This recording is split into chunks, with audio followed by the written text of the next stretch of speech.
கர்த்தருடைய செய்யும்படியாய் ஸ்தோத்திரம் பண்ணுவோம். ஸ்தோத்திரம் ஸ்தோத்திரம் ஸ்தோத்திரம். கர்த்தருடைய பரிசுத்த நாமத்துக்கு மகிமை உண்டாவதாக. Glory be to the holy name of the Lord. ஏசாயா தீர்க்கதரிசன புஸ்தகம் 60ஆம் அதிகாரம் 10ஆம் வசனத்தை ஒரு விசை நாம் வாசிக்க கேட்கலாம். Isaiah chapter 60 and verse 10. அந்நியரின் புத்திரர் உன் மதில்களை கட்டி அவர்களுடைய ராஜாக்கள் உன்னை சேவிப்பார்கள். என் கடும் கோபத்தினால் உன்னை அடித்தேன், ஆனாலும் என் கிருபையினால் உனக்கு இறங்கினேன். And the sons of the strangers shall build up thy walls, and the kings shall minister unto thee. For in my wrath I smote thee, but in my favor have I had mercy on thee. கர்த்தருடைய பரிசுத்த நாமத்துக்கு மகிமை உண்டாவதாக. Glory be to the holy name of the Lord. நான் உன்னை அடித்தேன், And I have smote thee. ஆனாலும் என் கிருபையினால் நான் உனக்கு இறங்கினேன். But in my favor I have mercy on thee. உலகத்தில் நீங்கள் பார்க்கும் பொழுது பலவிதமான மனிதர்கள் பலரை அடிக்கிறார்கள். And when we see in the world, the people are beating or smiting people. நாமும் கூட அடிகள் பட்டிருக்கலாம். And we would have got smitten. பெற்றோர்களிடத்தில் அடி வாங்குகிறோம். And we get beatings from our parents. துன்மார்க்கர் கையிலே அடி வாங்குகிறோம். We get beatings from the wicked. உபாத்தியாயர்கள் கையிலே அடி வாங்குகிறோம். We get beatings from the teachers. இப்படி பல விதங்களிலே நாம் அடி வாங்குகிறோம். Like that we get beating from many ways. ஒரு தகப்பன் தன் பிள்ளையை சிட்சிக்கும்படியாக அடி என்பற ஒரு ஆயுதத்தை அவன் எடுத்துக்கொள்கிறான். And a father, due to chastisement, he takes a rod to beat his son. பல விதங்களிலே நாம் அடிக்கப்படுகிறோம். And we are being beaten by many ways. சிலர் கைகளில் கால்களில் அடிப்பதில்லை, வார்த்தையினாலேயே அடித்து கொன்று விடுகிறார்கள். Some people do not beat with their hands or legs, but with the words they beat. ஆபேல் காயினால் அடித்து கொல்லப்பட்டே விட்டான். And Abel was beaten by Cain and was killed. ஒரு எகிப்தியனும் எபிரெயனும் அந்த எபிரெயனை எகிப்தியன் அடித்த பொழுது மோசே போய் அந்த எகிப்தியனை அடித்து அவனை கொன்று புதைத்தே போட்டு விட்டான். And when a Hebrew or a beaten Israelite, he went and the Moses went and saved them and brought them back. Pavul ஒன்று குறைய 40 அடியாக 5 விசை 195 சவுக்கடி பெற்றான் என்று பைபிள் சொல்லுகிறது. And the Bible says Paul was beaten unto 150 times, as the Bible says. இயேசு கிறிஸ்து இந்த உலகத்தில் இருக்கும் பொழுது பல விதங்களிலே அவர் அடிக்கப்பட்டார். When Jesus was in this world, he was beaten in many ways. Our நொறுக்கப்பட்டார். And he was bruised. Our காயப்பட்டார். And he was wounded. இப்படி அவரும் உலகத்தில் இருக்கும் பொழுது பல விதங்களிலே அடிக்கப்பட்டதை வேதம் சொல்லுகிறது. Like that the Bible says that he was beaten in many times in various ways. மனிதன் அடித்தால் பரவாயில்லை, தேவன் அடித்தால் என்ன ஆவது? And it's not a matter when man beats, but what will happen when God beats. ஒரு சைக்கிள் போய் ஒருத்தனை இடிச்சிட்டு அவன் கீழ விழுந்துறான், அடிபட்டுருது. And if a man who went dash with a cycle and he's get down, ஒரு ஜேசிபி இடிச்சா என்ன ஆகும்? what will happen if JCB dashed against him? அவன் ஒண்ணுமில்லாம போய்டுவான். And he'll be nowhere.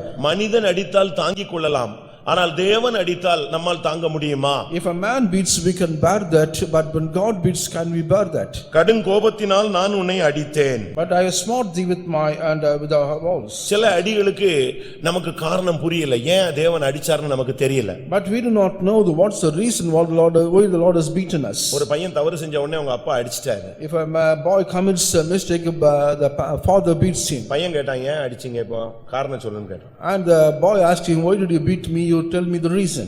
Our reason சொன்னாரு. He told the reason. இத முதல்லயே சொல்ல வேண்டியது, நான் அடிக்கிறதுக்கு முன்னால நீ இப்படி செஞ்சேன்னு சொல்லியிருந்தா நான் செஞ்சிருக்க மாட்டேன்ல, செஞ்ச பிறகு அடிச்சிட்டு அதுக்கு ஏன் அடிக்கணும் அப்படின்னு கேக்குறான். You would have told me even before your beating, otherwise I would have stopped doing that. இன்றைக்கும் கூட தேவன் ஒரு சிலரை அடிக்கிறார். Even today Lord is beating some people. இந்த வருஷத்தின் கடைசியில வந்திருக்கிற நமக்கு கூட சில அடிகள் இந்த வருஷத்திலே விழுந்ததை நாம் உணர்கிறோம். The people who have come to the end of this year, we also feel that we have been beaten by God.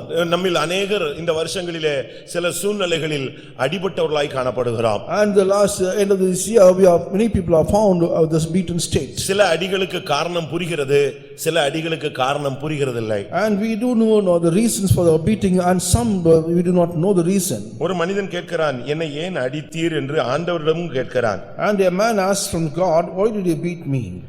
எரேமியா 14ஆம் அதிகாரம் Jeremiah chapter 16 19ஆம் வசனம். verse 19. எரேமியா 14:19. 16:19 of Jeremiah. யூதாவை முற்றிலும் வெறுத்தீரோ? சீயோன் உம்முடைய ஆத்மாவுக்கு அரோசிகமாயிற்றோ? நாங்கள் ஆரோக்கியம் அடையக்கூடாதபடி எங்களை ஏன் அடித்தீர்? கேள்வியை பாருங்க. சமாதானத்துக்கு English. Hast thou utterly rejected Judah? Has thy soul loathed Zion?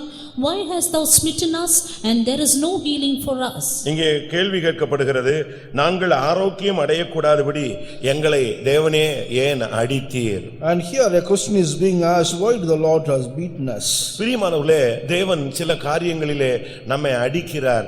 அந்த காரணத்தை நாம் புரிந்து கொள்ளும்படியாக இந்த வருஷத்தின் கடைசியிலே தேவன் விரும்புகிறார். And for certain reason the Lord is beating us. In the end of this year the Lord wants for the Lord is beating us. அவர் அன்புள்ள தேவன். And he is a loving God. அவர் இரக்கமுள்ள தேவன். And he is a merciful God. அவர் உருக்கமுள்ள தேவன். And he has a compassion. மன உருக்கமுள்ள தேவன். And he has a compassion. 1000 தலைமுறை மட்டும் கிருபை செய்கிற தேவன். And he is doing mercy for 1000 generations. ஆனாலும் அவர் உன்னை நேசிக்கிறபடியால், அவர் தகப்பனாய் இருக்கிறபடியால் உன்னை அடிக்க வேண்டியது, சிட்சிக்க வேண்டியது அவருடைய கடமையாக இருக்கிறது. And it is his duty because his father, he is beating you or chastising you.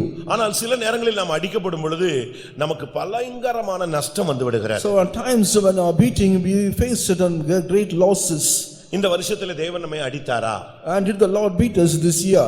நாம் நம்முடைய அந்த காரணத்தை நாம் புரிந்து கொள்ள வேண்டியது அவசியம். It is necessary that we have to understand the reason for that. இந்த காரணங்களை நாம் புரிந்து கொண்டு இந்த காரணங்களை நம்முடைய வாழ்வை விட்டு நீக்காத பட்சத்தில் இந்த அடிகள் தொடர்ந்து கொண்டே இருக்கும். So unless we know the reason and get rid of all the things, the beating will be continued will be doing சில that. பேரண்ட்ஸ் தன்னுடைய பிள்ளைகளை அடிக்கிறாங்க, அது வேஸ்டா போயிருது. ஏன்னா அது அவனுக்கு சூடு சொர்ணம் ஒண்ணுமே இல்ல. And some parents are beating their children and go in waste. அது அடின்னு அடிச்சாலும் ஒண்ணுமே தெரியாது. And though they beat along but it doesn't. அடிக்கும்போது அழுகிற மாதிரி இருப்பான். அதுக்கு பிறகு பாத்தீங்கன்னா திருப்பி தொடச்சு போட்டு அது வாட்டுக்கு திருப்பி அதே தவற செய்வான். And at times when you are beaten and he will look like a man who is suffering, but at the time he will get off with this. அநேக தேவனுடைய பிள்ளைகள் பெரியவர்கள் கூட அப்படித்தான் இருக்கிறார்கள். And even big people are also like that. அவங்களை அடிச்சது விருதா என்று கர்த்தர் சொல்கிறார். The Lord says it is a vain that I have been beaten. நான் உன்னை அடிச்சது, உன் பிள்ளைகளை அடிச்சதெல்லாம் விருதா, வேஸ்டா போயிடுச்சு. நீ திரும்பவேன் தான் நான் அடிச்சேன், ஆனா நீ திரும்பவே இல்ல, உன் பிள்ளைகளை அடித்தது விருதா என்று கர்த்தர் பேசுகிறார். And the Lord is speaking that having beaten your children is gone in vain. எரேமியா 2ஆம் அதிகாரம் 30ஆம் வசனத்திலே, நான் உங்கள் பிள்ளைகளை அடித்தது விருதா, நீங்கள் சிட்சைகளை ஏற்றுக்கொள்ளாமல் போய்விட்டீர்கள். And 2:30 of Jeremiah we need that all the beatings also gone in waste. நான் உங்கள் பிள்ளைகளை அடித்தது விருதா. In vain I have smitten your children. இன்னைக்கு நம்மிலே பல அடிகள் விழுகிறது, யார் அடித்தது என்று நமக்கு தெரியாது. And many beatings are beaten in us, but we do not know who has beaten us. இன்னைக்கு நம்முடைய நிலவரம் என்ன? And what is the condition today? கர்த்தர் இந்த காலை வேளையிலே ஏன் உங்களை இந்த வருஷத்தில் அடித்தார் என்பதை உங்களுக்கு புரிந்து கொள்ளும்படியாக தேவன் பேச விரும்புகிறார். And God wants you to speak what for the Lord has beaten you, and so that you may understand about this. ஒவ்வொரு தேவனுடைய பிள்ளைகளும் தேவனுடைய அடிகள் வாங்கி இருக்கிறீர்களா? அப்படி வாங்கி இருந்தால் இன்றைக்கு அதிலிருந்து வெளியே வர வேண்டியது அவசியம். Every child of God should know that what for the reason you have been கடும் கோபத்தினால் நான் உன்னை அடித்தேன், ஆனால் இரக்கங்களினால் நான் கிருபையாய் உனக்கு இறங்குவேன். And with a great wrath I have smitten thee, and with the favor I will have mercy on thee. இந்த அடிகள் ஏன் என்பதை நாம் விளங்கிக் கொள்ள வேண்டியது அவசியம். It is necessary that we have to know what for the reason. ஆண்டவர் சொல்றார், உன்னை அடித்தவர் நானே. And the Lord says, I the Lord who has beaten you. சில நேரத்துல நம்ம அடிக்கப்படுறோம், ஆனா பணியாத மாடு போல போய்கிட்டே இருக்கிறோம். And at times you are being beaten and we go as we wish. எசேக்கியேல் 7ஆம் அதிகாரத்தில் பார்க்கும் பொழுது, when we look at Ezekiel chapter 7, 9ஆம் வசனம் என்ன சொல்லுகிறது? what does the verse 9 says? என் கண் உன்னை தப்பவிடாது, நான் இறங்காமல் உன் வழிகளுக்கு தக்கதை உன்மேல் வரப்பண்ணுவேன், உன் அருவருப்புகளுக்கு தக்கது உன் நடுவில் வந்திருக்கும், அப்பொழுது அடிக்கிறவராகிய நான் கர்த்தர் என்று அறிந்து கொள்வீர்கள். And mine eyes shall not spare, neither will I have pity. I will recompense thee according to thy ways and thine abomination that are in the midst of thee, and ye shall know that I am the Lord that smiteth. இங்கே நாம் பார்க்கும் பொழுது ஆண்டவர் சொல்கிறார், உன்னை அடித்தவர் நானே. And here the Lord says, I am the Lord that smiteth. ஒரு சிலருக்கு அடிச்சதே யாருன்னே தெரியாது. And some people do not know who has beaten them. இந்த யூத் கேம்ப்ல ஒரு பசங்க கொஞ்சம் பையங்க சேர்ந்து ஆந்திரா பையங்கள்லாம் சேர்ந்து ஒரு விளையாட்டு விளையாண்டாங்க. And in the youth camp some Andhra boys they have played on game. ஏதோ ஒரு விளையாட்டு. And some games. அந்த விளையாட்டுல தோத்துட்டா when they are being defeated that. அவனை பெட்ஷீட் போட்டு மூடிடுவாங்க. And they will close him with a bedsheet. எல்லாரும் தலையில என்ன செய்யறது? And all the people will buffet on his head. அதுல ஒரு பையன் வந்து 3 நாள் சாப்பிடாம வாயெல்லாம் புண்ணாயி அவன் இந்த விளையாட்டுக்கே நான் வரலன்ட்டு ஒரு ஓரத்துல உட்கார்ந்துட்டான். And one boy, because of sore in his mouth, he said, I do not come and join with you. ஆனா ஒரு பையன் வந்து நீ வா கட்டாயம் வான்னு சொல்லி அவனை இழுத்து கடைசில அவன் வரலன்னு உடனே பெட்ஷீட்டை போட்டு மூடி அவனை பயங்கரமா தலையில அடிச்சு விட்டாங்க. And one boy has compulsorily asked him to come, but when he denied, he completely closed with the bedsheet and started beating him. எல்லாரும் சேர்ந்து அடிச்சாங்க. ஆனா எவனோ அடிச்சது அவன் தலையில நரம்புல அடிச்சிருச்சு. And all the people joined together and smote on him, but he got a damage in his அவன் nerve. கொஞ்ச நேரத்துல சீரியஸ் ஆயிட்டான். And in a short while he became serious. திருப்பி நாங்க போய் அவனை கேட்டுக்கு கொண்டு வந்து அவனுக்கு எவ்வளவோ பண்ணி பார்த்தோம். கடைசியில முடியல. அவங்க ஊழியக்காரங்க வந்துட்டாங்க, அவங்க சொந்தக்காரங்க வந்துட்டாங்க, அவனுக்கு ஒண்ணுமே முடியல. கடைசியில அவனை ஹாஸ்பிட்டலுக்கு ஏத்திட்டு போயிட்டாங்க. And we took him and arranged for all the first aids, but we could not do anything, but the people took him to the hospital. ஆனா எல்லாரும் அடிச்சாங்க. ஆனா அந்த நரம்புல அடிச்சது யாருன்னு அவனுக்கும் தெரியாது, அடிச்சவனுக்கும் தெரியாது. And all the people have beaten him, but he did not know who has beaten on his nerve. ஆனா அது அவனை ரொம்ப மோசமான நிலவரத்துக்கு கொண்டு போய் விட்டார். And it has took him to a bad condition. இந்த வருஷத்துல தேவன் உன்னை அடித்தாரா? Did the Lord beat you this year? புருஷன் அடிச்சாலே உங்களுக்கு கோபம் வந்துருது, வாழ்க்கையே வேண்டான்றீங்க. And when the husband beats you, you are getting so much of anger and want to. Parents அடிச்சா வீட்டை விட்டு ஓடிறதுக்கு ready ஆயிடுறீங்க. And when the parents meet, you start go out of the house. ஊழியக்காரர் உபதேசத்துல அடிச்சா சபைக்கு வராம ஓடுறதுக்கு ரெடியா இருக்கீங்க. When the workers beat you with the doctrine, you start going out. இப்படி ஜனங்கள் அடிகளை ஏற்றுக்கொள்ளாத ஒரு காலம். And this is the time that people do not accept the beating. எரேமியா 31:18ல அங்க ஒரு வார்த்தை சொல்லப்பட்டிருக்கிறது. In 33:18 of Jeremiah, நான் பணியாத மாடு போல் அடிக்கப்பட்டேன். and I have been beaten like நீர் என்னை தண்டித்தீர். and you have chastised nano me. பணியாத மாடு போல் அடிக்கப்பட்டேன். But I have been beaten like a அடிப்பது என்பது ஒரு பகுதியில் நம்மை திருத்த, மற்றொன்று அடிப்பது என்பது ஒரு நியாய தீர்ப்பு. And one side when you are beaten, it's being so that we may be corrected. On the other side, it's a judgment. இன்னைக்கு மனிதர்கள் அடிக்கிறதை குறித்து நான் வேதத்திலிருந்து சொல்ல போகிறதில்ல. தேவன் ஒரு மனிதனை ஏன் அடிக்கிறார்? And I do not go to say about how the man is beating, but the Lord, why the Lord is beating. கர்த்தர் அடிப்பாரா? Will the Lord beat? நிச்சயமா அடிப்பார். And surely he will beat. யாரை நேசிக்கிறாரோ அவர்களை நிச்சயமா அடிப்பார். And whom the Lord loves, he will beat. தகப்பன் ஒரு பிள்ளையை சிட்சிக்காவிட்டால் அந்த பிள்ளை வேசியின் பிள்ளை என்று பைபிள் சொல்லுகிறது. And the Bible says if the child is not chastised by his husband, he is கண்டிக்கப்பட வேண்டியது, தண்டிக்கப்பட வேண்டியது அவசியம். and he should be that they should be corrected. பிள்ளையை பிரம்பினால் அடித்தால் அவன் Sagan. And when a child is beaten by a rod, he will not die. இன்னைக்கு உள்ள trend எப்படின்னா பிள்ளைகளுக்கு பயங்கரமான செல்லம் கொடுக்கறாங்க. And today's trend is they give so much of love to the children. அளவுக்கு அதிகமான பாசமும் செல்லமும். And too much of love towards the children. திரும்ப அது பண்ற சேட்டையெல்லாம் நீங்க சகிச்சாகணும். But you have to endure all the other wrong things that she commits. நீங்க பிள்ளைகளை அதிகமா நேசிக்க கூடாது. You should not love your children more.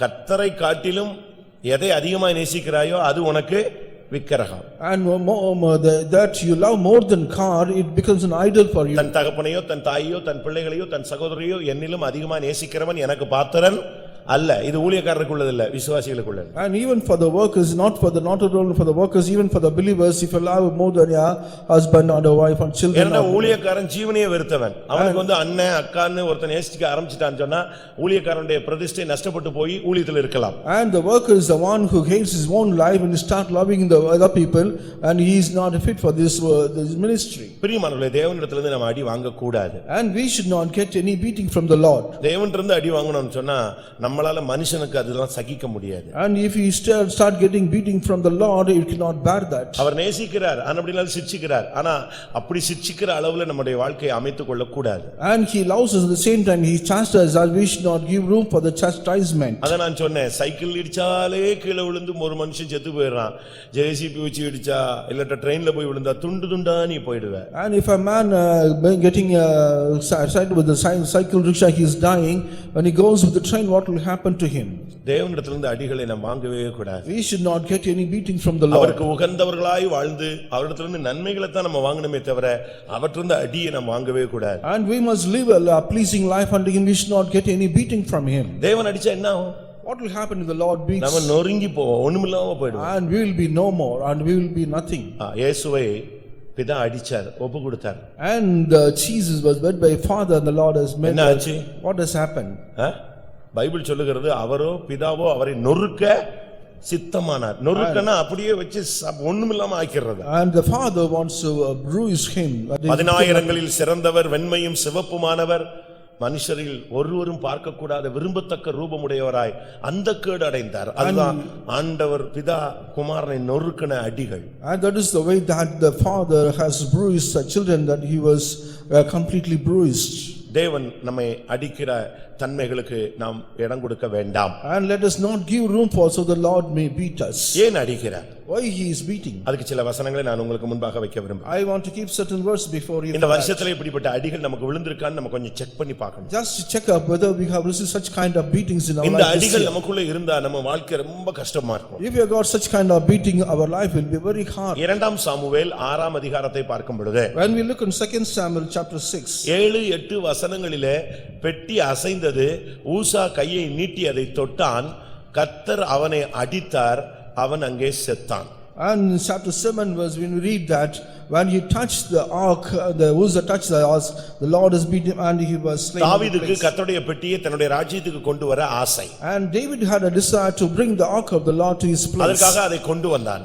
Only for that he brought that. ஆனால் அவனுக்கு இந்த பிரமாணம் மறந்து போய்விட்டது, இல்லாவிட்டால் தெரியாமல் அதை நிறைவேற்றாமல் விட்டு விட்டான். And he did not, he has forgotten this law, but he is not able to fulfill that. பெட்டியை சுமக்க வேண்டும். And he had to bear that ark. பெட்டியை மாட்டு வண்டியில வச்சுட்டு இழுத்துட்டு வர்றதுக்கு அது தேர் ஓட்டம் கிடையாது. And it is not be brought by the cart, but it has to be carried. ஊழியத்தை இழுத்துட்டு போக முடியாது, ஊழியத்தை சுமக்க வேண்டும். And you have to carry the ministry, you cannot draw it. உன்னுடைய உத்தரவாதத்தை நீ சுமக்க வேண்டும். You have to carry your responsibility. ஊழியத்தை மாட்டு வண்டியில வச்சுட்டு இழுத்துட்டு போறது ஊழியம் அல்ல.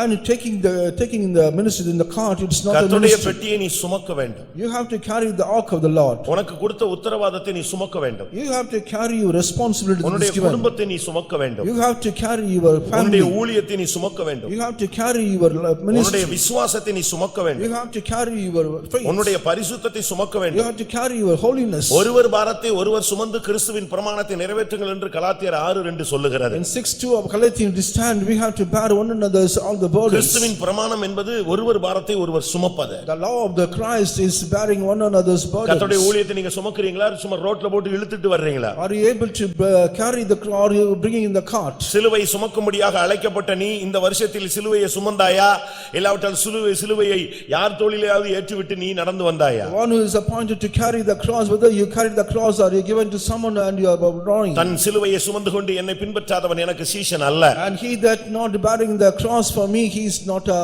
disciple for me. அந்த பெட்டியை அவன் மாட்டு வண்டியில வைத்து கொண்டு வந்தான். And he brought the ark in the bullock cart. இவங்க அடிச்ச ட்ரம்ம பார்த்த உடனே மாடு மிரண்டுடுச்சு. And as soon as he heard the voice, the drum, the cow started இப்ப to shake. பெட்டி அங்கும் இங்கும் அலைமோதுகிறது. Now the ark is shaking here and there. வேற வழி இல்லாம அந்த ஊசா போய் அதை தொட்டுட்டான். And without no other way, the Uzzah went and touched that. அவனுடைய மைண்ட்ல ஒரு நல்ல நோக்கம் தான். He had a good mind in his mind. அதுபோல இந்த வருஷத்துல நீங்க அநேக நல்ல காரியங்கள் செஞ்சிருக்கலாம். At times ஆனா அது பிரமாணமா என்பதை பாருங்க. At times you would have done many good things this year, whether you must look at whether it's a good according to the law. விழப்போகிற பெட்டியை பிடிச்சது தப்புன்னு என்னை ஆண்டவர் அடிச்சிட்டாரேன்னு அவன் கேட்கலாம். விழப்போகிற பெட்டியை பிடிக்க உனக்கு பரிசுத்தம் இருக்கிறதா? And at times you would ask the Lord, why has Lord has chastised him because you caught the ark that was அங்க going to ரெண்டு shake. தவறு நடந்தது. And two wrong things were coming ஒன்று to that. பெட்டியை சுமக்க வேண்டிய இடத்துல வண்டியில வச்சு இழுத்துட்டு வந்தது ஒரு தப்பு. And the one wrong thing is that he has carried, instead of carrying that, he has put in the bullock cart and brought 1 it. நாளாகமம் 15:13 இந்த வார்த்தை சொல்லப்பட்டிருக்கிறது. In 14:13 of 2 Chronicles it is said like 1 that. நாளாகமம் 15:13 15:13 of 1 Chronicles. நாம் அந்த பெட்டியை சுமக்காதபடியினால் தேவன் அன்றைக்கு நம்மை அடித்தார் என்று அங்கே சொல்லப்பட்டிருக்கிறது. And because we has not carried the dog, the Lord has smitten us. உன் குடும்பத்தை நீதான் சுமக்கணும், இன்னொருத்தவங்க தலையில வைக்க முடியாது. Only yourself have to carry your burdens of the family. சிலர் தங்கள் குடும்பத்தை தாங்க நடத்துறது இல்ல. மாமியார் வீட்டுல கொண்டு போய் நீங்களே பாத்துக்கங்க, நீங்களே நடத்துங்க, நீங்களே எல்லாமே செய்யுங்க, நீங்களே எல்லாமே திருப்பி நீ ஏன் கல்யாணம் கட்டின, உனக்கு எதுக்கு குடும்பம்? And some people do not carry the burdens of the family, they go to the mother-in-law's house and give it to them. அதுபோல ஒரு சிலர் தன்னுடைய ஊழியத்தை தான் செய்யறது இல்ல, யாரையாவது செய்ய சொல்லிட்டு இவங்க பின்னாலே இருந்து சூப்பர்வைஸ் பண்ணுவாங்க. அப்ப நீ ஏன் சிலுவையை சுமக்கிறன்னு ஒப்பு கொடுத்து வந்தாய்? And why did you come? Instead of doing this, they will give to other people, and if it is so, why you would have come to the ministry? நீ சுமக்க வேண்டியதை நீ சுமக்கணும். And what you have to carry is you முழு have to உலகத்தின் பாவங்களையும் இயேசு கிறிஸ்து சுமந்து தீர்த்தார். And the Lord has carried all the sins of the whole world. நம்முடைய நோய்களை சுமந்தார். And he carried all our sicknesses. நம்முடைய பாவங்களை பாரங்களை சுமந்தார். And he carried all our sins. நம்முடைய துக்கங்களை சுமந்தார். And he carried all our sorrows. அப்படினால்தான் our பிதாவினால் அடிக்கப்பட்டார். And because of this he was bruised. நீ இன்றைக்கு சுமக்குறாயா? Whether you are carrying, உன்னுடைய குடும்பத்தை உன்னால் சுமக்க முடிகிறதா? are you able to carry your family? உன்னுடைய ஊழியத்தை, உன்னுடைய விசுவாச ஜீவியத்தை, உன்னுடைய பரிசுத்தத்தை, உனக்கு கொடுக்கப்பட்ட தேவனுடைய வல்லமையை சுமந்து திரிகிறாயா? Are you able to give what was given the holiness, the faith that is given to you? Are you able to carry that? ஏன் ஊசா தொட்ட உடனே செத்தான்? And why did Uzzah die when he touched it? அவன் தொடலாம், He can touch it, ஆனா பரிசுத்தம் இல்லை. but he did not have the holiness. அதனால தான் தேவன் அவனை அடிக்கிறதுக்கு வாய்ப்பு இருந்தது. Only because of this the Lord has a point to touch him. And 1 Samuel 7ஆம் அதிகாரம் 1ஆம் வசனத்தை பார்க்கும் பொழுது when we see 7:1 of 1 Samuel, என்ன சொல்லப்பட்டிருக்கிறது? what it is mentioned, அந்த பெட்டியை தொட, அதுக்கு பரிகாரம் செய்ய, அதுக்கு பரிசுத்த ஊழியம் செய்ய அந்த வீட்ல இருந்த எலெயாசரை பரிசுத்தப்படுத்தி வச்சிருக்காங்க. and he has already appointed Eleazar and sanctified him in order to do all the ministries of this court. ஆனா என்ன நடந்தது? But what has happened? அவனை விட்டுட்டு இங்க இன்னொருத்தனை கூட்டி வர்றாங்க. And instead of him they brought another person. அதுக்குரிய ஆள் இருந்தா அந்த பெட்டியை தொட்ட ஒண்ணும் ஆகாது. ஏனென்றால் அவன் அதுக்குன்னு பரிசுத்தம் பண்ணப்பட்டவன். And because nobody could touch it, but Elizabeth was sanctified for that. ஊழியத்தை தொடர்றதுக்கு உனக்கு பவர் கிடையாது, உனக்கு உரிமை கிடையாது, உனக்கு அந்த சான்ஸ் கிடையாது. You do not have the mind or you have the power to touch the ministry. பெட்டியை தொட்டால் செத்துருவான். As soon as he touched the ark, he will die. பெட்டியை எட்டி பார்த்தா செத்துருவான். When you look at the peep into the ark, he will die. ஊழியத்துல நீ எட்டி பார்க்க கூடாது. And you should not peep your nose on the ministry. அடுத்தவன் குடும்பத்தை எட்டி பார்க்க கூடாது. You should not peep at the other's family. அடுத்தவன் மனைவியை போய் நீ எட்டி பார்க்க கூடாது. You should not see other's wife. அடுத்தவன் வீட்டை போய் எட்டி பார்க்க கூடாது. You should not peep at the other's அவன் house. குடும்பத்துல என்ன நடக்குன்னு பார்க்க கூடாது. உன் குடும்பத்தை தான் நீ பார்க்கணும். You should not see others' family. You must see only your family. அடுத்தவன் காரியத்தை நீ பார்க்கிறது உனக்கு உரிமை இல்ல. You do not have any power to see others' family. யோவான் 21ஆம் அதிகாரத்தை நான் பார்க்கும் பொழுது, when we look at 21 of John, மன்னித்து பேதுருவுக்கு ஊழியத்தை தெய்வம் கொடுத்த பொழுது, when the Lord forgave all this and gave the ministry unto Peter, ஆண்டவர்ட்ட இவன் அழுதுகிட்டு இருக்கிறான். ஆண்டவரே நாம நேசிக்கிறேன் அழுகுறான். and he is crying saying that I am loving Lord, I am loving you. இப்பொழுது அவனுக்கு ஊழியத்தை கையில கொடுத்துட்டாரு. Now the Lord has given the ministry in his hands. மறுதலித்து சபித்து சத்தியம் பண்ணி நிர்வாணியாய் போய் மறுபடியும் மீன்பிடிக்க போன மனிதனை தேடி வந்து இயேசு கிறிஸ்து ஊழியத்தை கிருபையினால் கொடுத்திருக்கிறார். And he denied that and he betrayed Caesar, and at the same time the Lord has given the ministry to him. இவனுக்கு இவ்வளவு ஊழியம் கிடைச்சிட்டு இருக்கும்போது திடீர்னு யோவான் அங்க இருந்து வர்றார். And when he got such kind of ministry, John is coming here. இப்போ இவன் கேக்குறான், ஆண்டவரே என் காரியத்தெல்லாம் பேசிட்டீங்க, இவன் காரியம் என்ன அப்படினு கேட்டான். And now he is asking, you are speaking about me, what about his matter? இயேசு என்ன சொன்னாரு? What did Jesus say? அவன் காரியத்தை பத்தி உனக்கு என்ன, உன் காரியத்தை பாருன்னு சொன்னார். And do not look at him, you do your own business. ஒருவேளை நான் வர்ற வரைக்கும் உயிரோட இருப்பான், உனக்கு என்ன வேலை? And you just he will be living as when I come back. அடுத்த ஊழியக்காரனை பார்க்காத, அடுத்த விசுவாசியை பார்க்காத. Do not look at other worker or a believer. யோவான் 21ல நீங்கள் இதை குறித்து பார்க்கலாம். You can see this from John 21. 20, 21, 22ல பார்க்கும் பொழுது, when we look at 20 and 21, இவன் காரியம் என்ன என்றான். and what is his matter? நான் வருமளவும் இவனுக்கு எனக்கு சித்தமானால் உனக்கு என்ன, நீ என்னை பின்பற்றி வா. And you just follow me, what will happen to you? ஒன்று பரிசுத்தம் இல்லாத ஒரு மனுஷன் பெட்டியை தொட்டா சாவு நடக்கும். One thing, if a man has not been sanctified, if he touch the ark, he will die. சுமக்க வேண்டியதை வண்டியில கொண்டு வந்தா சாவு நடக்கும். And instead of carrying, if he brings the ark, he will die. தேவன் அடிச்சதுக்கு ரெண்டு காரணம் இருக்கிறது. There are two main things that are for God beating. பெட்டி ஆடலன்னா அவன் போய் பிடிக்க போறதில்லை. And if the ark is not shaken, he cannot go. பெட்டி ஆடினதுக்கு ஒரு காரணம் வண்டியில கொண்டு வந்தாரு. The one reason that he has brought in the cart is he being shaken. தொட்டாலும் சாகாமல் இருக்கலாம், அதுக்கு காரணம் இவன் பரிசுத்தமாகவில்லை. At times he may touch that, he may would not have been dead. The reason is the holiness. ஊழியத்துல தயவு செய்து அவசியம் இல்லாம போய் தலைய கொடுத்து மாட்டிக்காதீங்க. And do not unnecessarily peep at the ministry and get hold up. நான் மிரட்டறேன்னு யாரும் எடுத்துற கூடாது. And I should not take it in the நீ சாகாமல் இருக்க முடியா நான் பேசுகிறேன் என்று எடுத்துக்கொள். You take it that you may not die. அவன் துணிந்து தொட்டான் என்று பைபிள் சொல்லுது. And with all presumptuously he touched it, the word of God says. அவனுக்கு எப்படி ஒரு பெட்டியை தொடர்றதுக்கு ஒரு துணிவு வரும்? How can you get the presumptuousness to touch the ark? அவன் துணிந்து தொட்டான். அப்ப பார்த்தார் ஆண்டவர் துணிஞ்சு அடிச்சார். And with all boldness he touched that. The Lord also with all boldness he touched him. கர்த்தர் உன்னை அடித்ததுக்கு ஒரு காரணம், நீ பெட்டியை எங்கேயோ தொட்டிருக்கிறாய். The one reason the Lord has touched you, that with all presumption you touched the ark. அதனால உனக்கு எழுத்தின் பிரகாரமான மரணம் வராம இருக்கலாம், ஆனா ஆவிக்குரிய ஆன்மீகத்துல ஒரு மரணம் உனக்கு வந்திருக்கு. At times you would not face the literal death, but you would have faced the spiritual death. ஏதாவது ஒரு கிருபை உன்னை விட்டு விலகி போயிருக்கும். And at least one grace would have departed from you. ஏதாவது ஒரு வரம் உன்னை விட்டு வெளியே போயிருக்கும். And one gift would have gone away from you. ஏதாவது தேவன் கொடுத்த ஈவு உன்னை விட்டு வெளியே போயிருக்கும். At times one gift would have departed from சாகவே you. சாவா என்று ஆதாமுக்கு சொன்னாரே, எங்க செத்தான்? தேவனை பார்க்கும் அந்த மகிமையான வாழ்க்கையை இழந்தான். அதுதான் சாவு. And only that when he lost all the glorious kingdom and that is the death for him. நான் ஓபனா சொல்றேன். And openly I am saying. ஒரு கன்ஃபஸ் மாதிரி பண்றேன். As a confession I am doing. நான் விசுவாசியா இருக்கும்போது while I was a believer. என் சிஸ்டருக்கு இந்துல கல்யாணம் நடந்துச்சு. My sister got married in Hindu. எங்க வீடு ஃபுல்லாவே Hindu. And all my family is a Hindu family. அப்ப பாஸ்டர் சொல்லிட்டாரு நீ கல்யாணத்துக்கு போக கூடாதுன்றாரு என்னைய. And pastor told me you should not go to the marriage. என் கூட பிறந்த sister is my own sister. அவங்களுக்கு கல்யாணம் நடக்குது.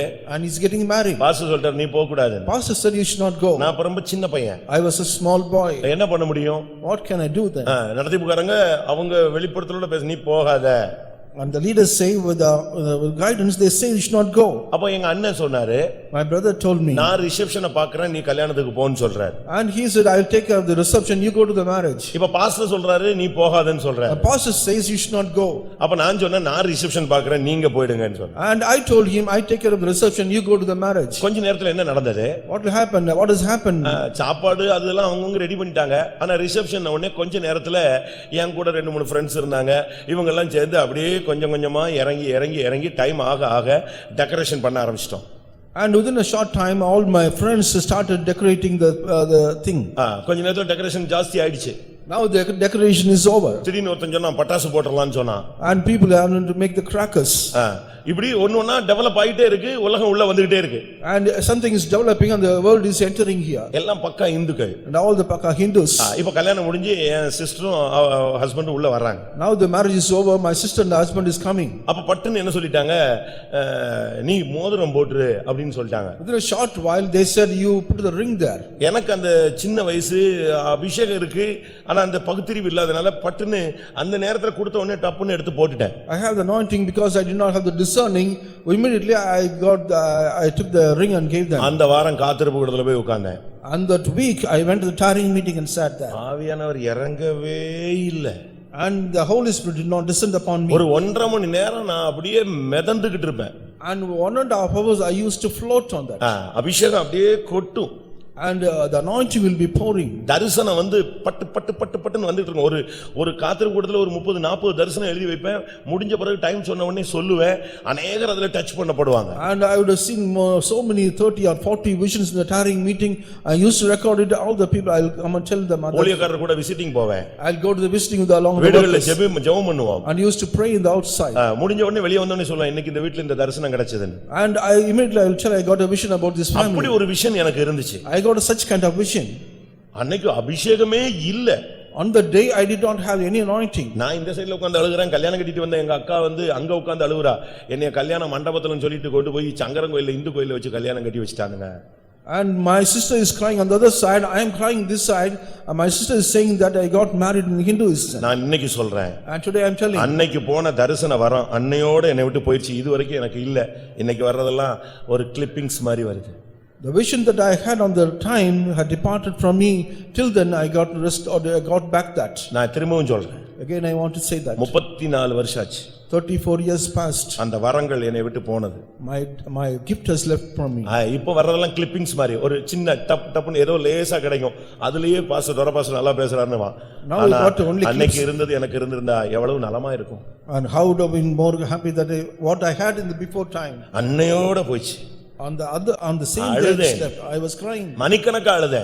And hours together. கிருபையா அபிஷேகத்தை கொடுத்தாரு, ஊழியத்தை கொடுத்தாரு. அந்த வெளிச்சம் போயிடுச்சு. Graciously the Lord has given the ministry and the thing and everything. அது ஒரு அடி.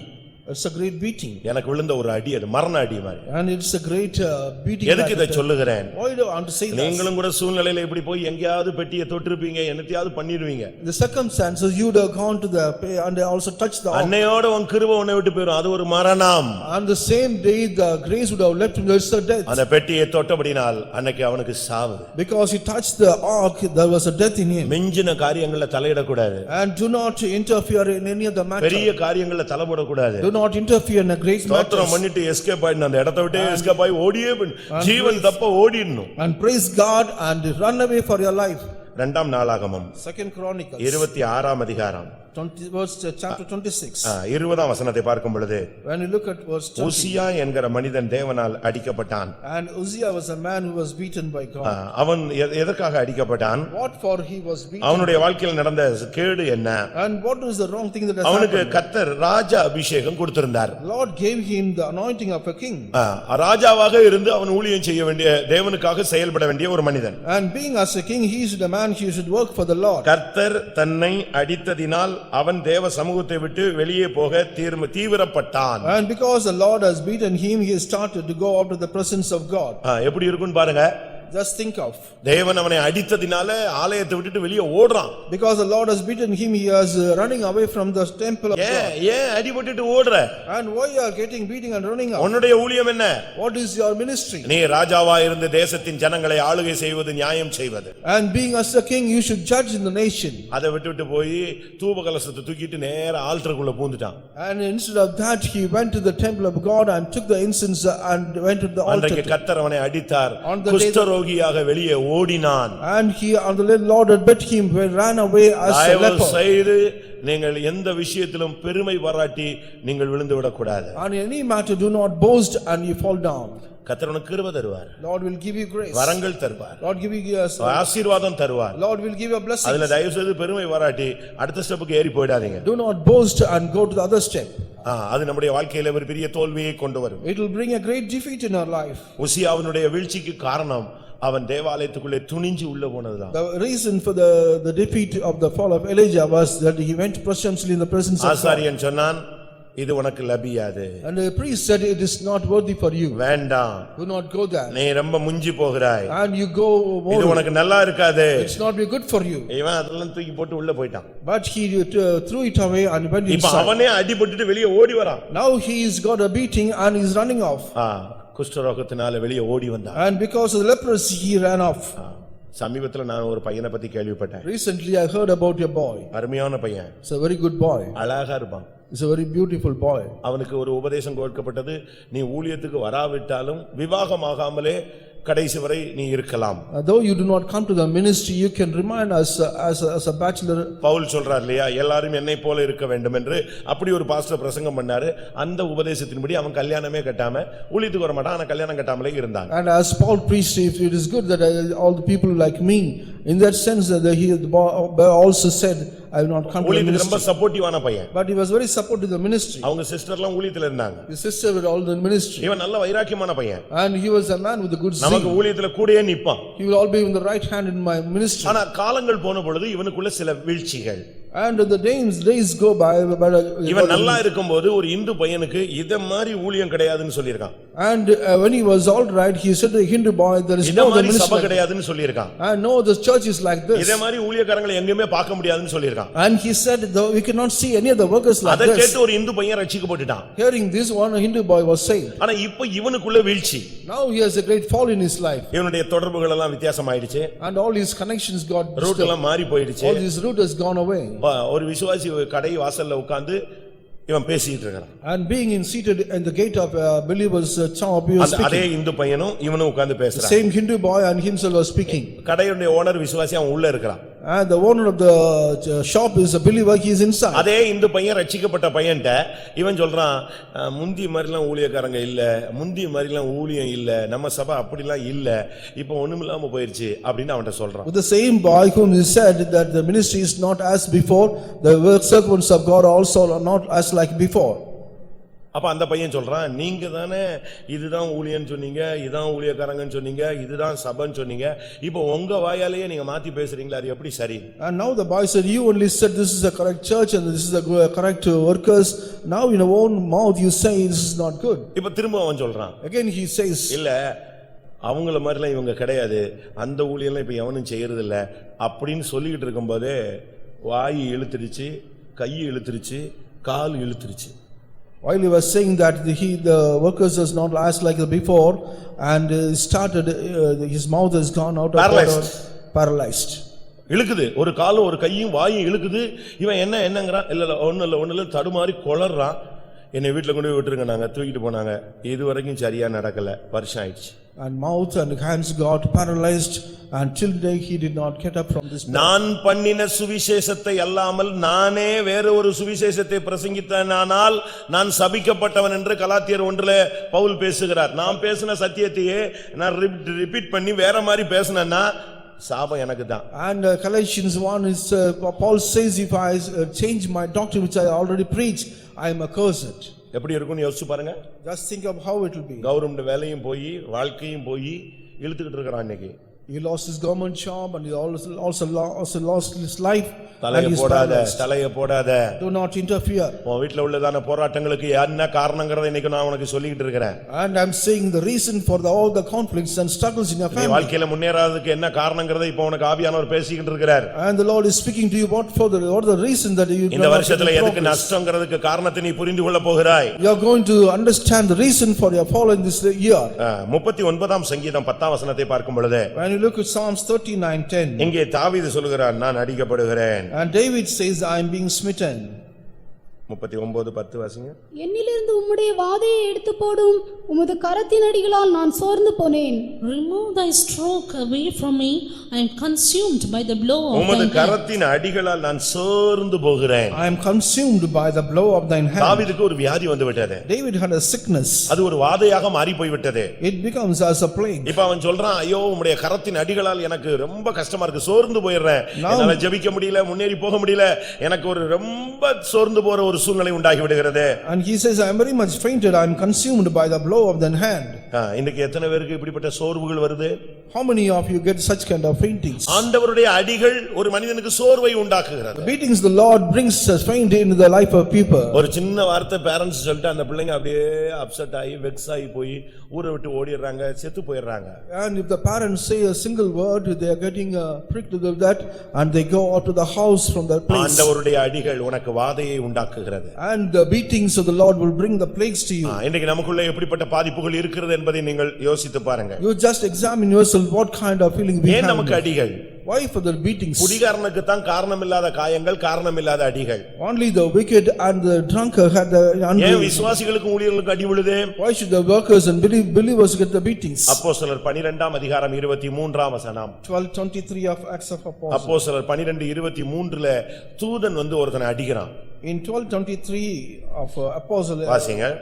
அவன் தேவனுக்கு மகிமையை செலுத்தாதபடியினால் உடனே கர்த்தருடைய தூதன் அவனை அடித்தான், அவன் புழுப்புழுத்து இறந்தான். And immediately the angel of the Lord smote him, because he gave not God the glory, and he was eaten of worms and gave up the ghost. கர்த்தருக்கு மகிமை செலுத்துறதுக்கு தான் நம்முடைய ஊழியமே. our ministry is to give the glory unto the Lord. நாம கர்த்தரை மகிமைப்படுத்தணும். We have to glorify God. இந்த ஜனத்தை எனக்காக ஏற்படுத்தினேன், இவர்கள் என் துதியை சொல்லி வருவார்கள். I appointed this people for my, and they will send for the praises. ஆண்டவரை மகிமைப்படுத்துங்க. You have to glorify the Lord. வேலை செய்யற இடத்துல மகிமைப்படுத்துங்க. The place of your working, வியாபார ஸ்தலத்துல மகிமைப்படுத்துங்க. the place of business, சபையில எழும்பி மகிமைப்படுத்துங்க. and in the church you rise up. புறஜாதிகள் மத்தியில மகிமைப்படுத்துங்க. In the midst of Gentiles you glorify Him. அங்க என்ன நடந்துச்சு தெரியுமா? What has happened? அவர் ஒரு பிரசங்கம் பண்றாரு. He is giving a message. ஏரோது அருமையான ஒரு பிரசங்கம் பண்ணிட்டார். And Peter has given a good message. பிரசங்கம் முடிச்ச உடனே ஜனங்கள்லாம் வந்து சொன்னாங்க, இது மனுஷ சத்தம் அல்ல, இது என்னது? தேவ சத்தம். As soon as the preaching was over, people came and said, this is not the voice of men, but of God. அவன் தேவனுக்கு மகிமை என்ன செய்யல? He did not செலுத்தல. He did not give the glory unto the தேவ Lord. தூதன் அவனை அடித்தான், அவன் செத்தே போனான். And he was eaten of worms.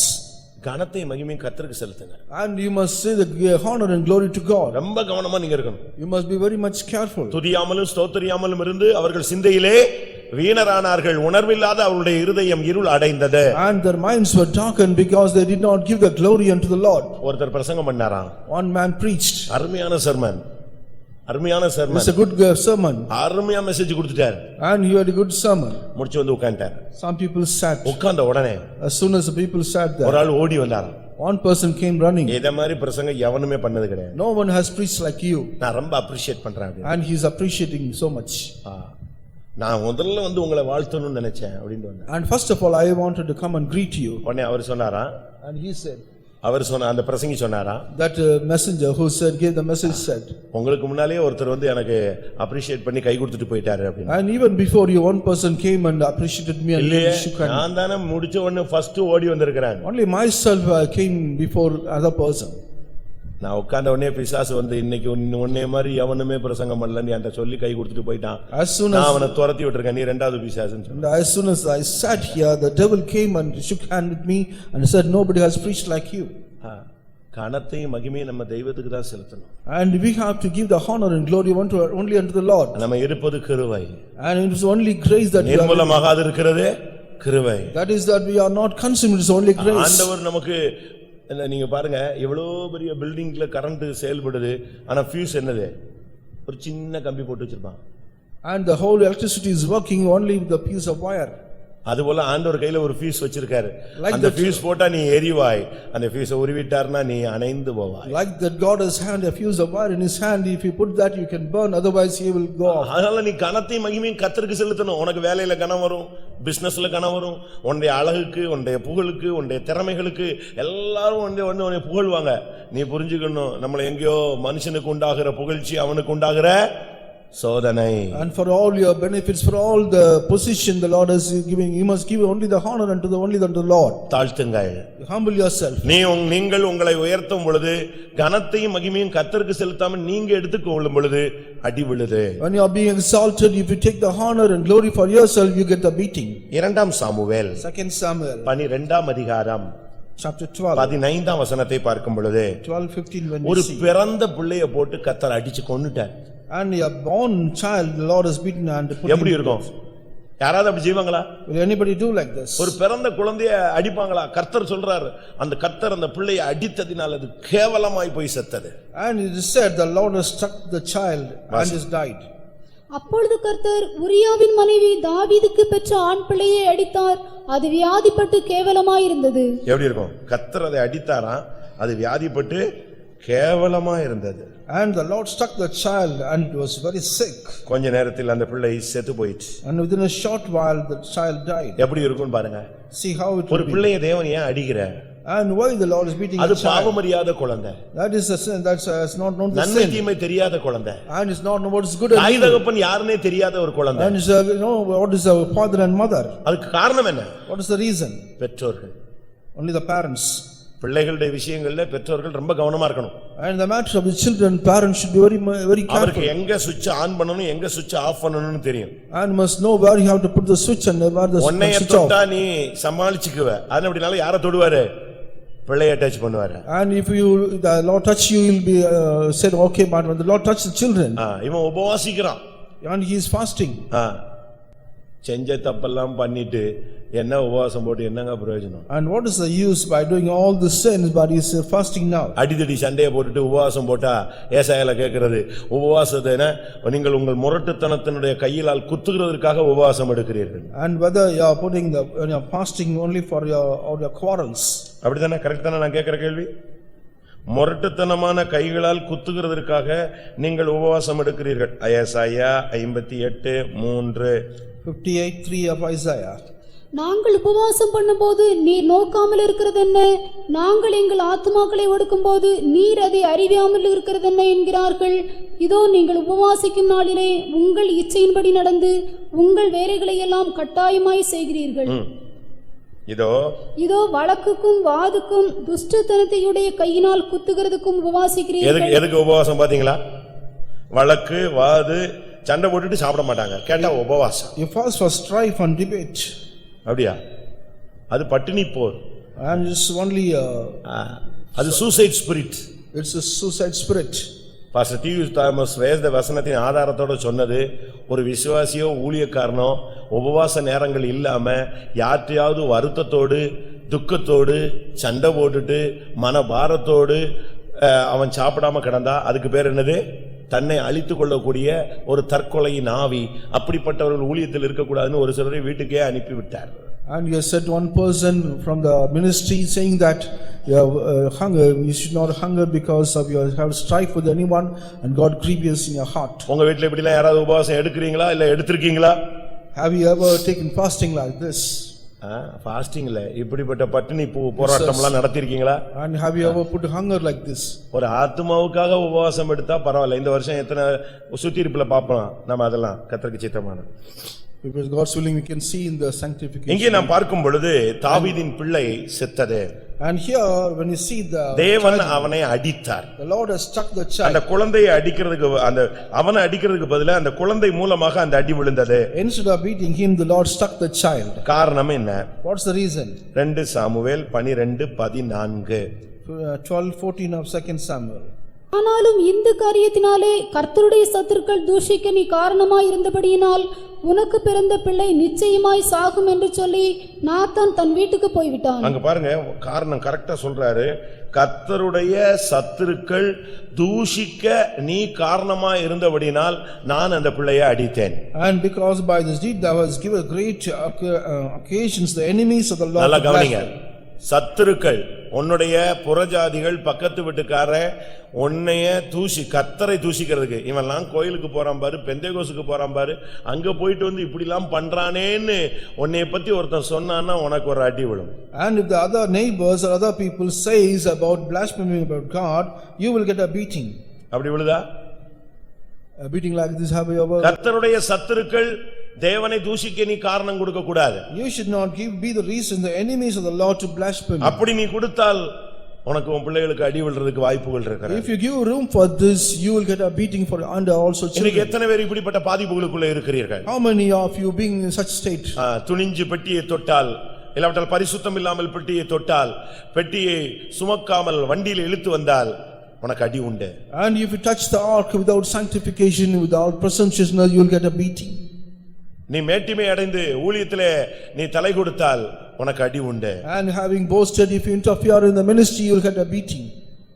நீ உன்னுடைய வாழ்க்கையில இஷ்டத்துக்கு செயல்பட்டால் தேவனுடைய அடிகளால் உனக்கு வாதை உண்டாகும். And if your life you will live as you wish, you will get a beating in that கர்த்தருக்கு place. செலுத்த வேண்டிய மகிமையை நீ செலுத்தாத பட்சத்தில் நீ தேவனிடத்திலிருந்து அடி வாங்க வேண்டியது இருக்கும். And you have to get a beating if you do not give the honor and glory to the Lord. ஏசாயா 57:17.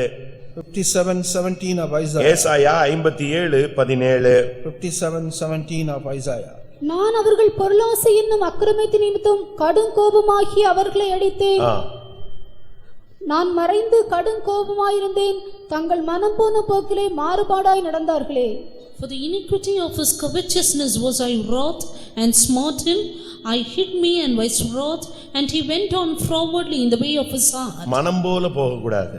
And you should not go as you wish. பொருளாசைக்கு இடம் கொடுக்க கூடாது. You should not give room for the covetousness. விசுவாசத்துல வந்த பிறகு நமக்கு இந்த உலகத்துல உள்ள ஆசைகள் எல்லாம் நம்ம குறைச்சிக்கிட்டே வரணும். After coming to the faith, all the desires in the world, we must decrease it.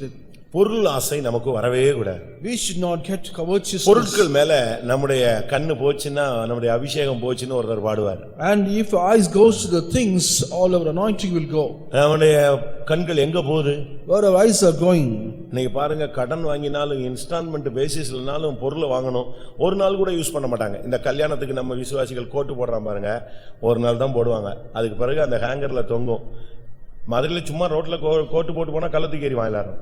And they will get everything on the installment basis. They get only one suit for this wedding and keep it in the hanger. ஆனா பொண்ணு வீட்ல கேட்பான், எனக்கு coat suit வாங்கி கொடுங்க.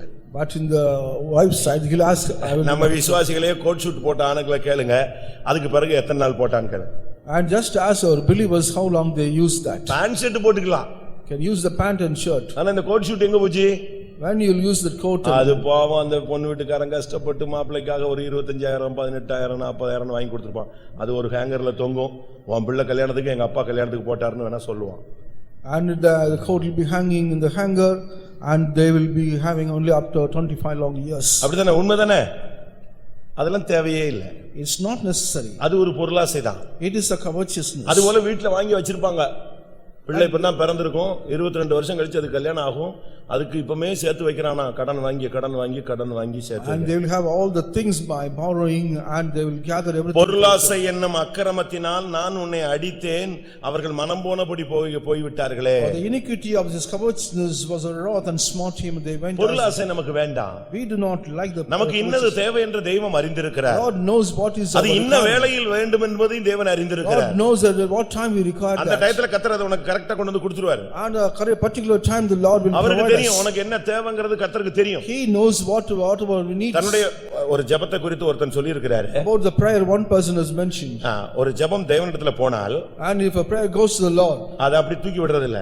he will not take it, put it அது away. மூணு விதத்துல பரிசீலிக்கப்படுகிறது. And he is being examined 3 ways. பரலோகத்துக்கு போகிற ஒரு ஜெபம் மூன்று விதத்தில் பரிசீலிக்கப்படுகிறது. The prayer that goes to heaven is being examined 3 ways.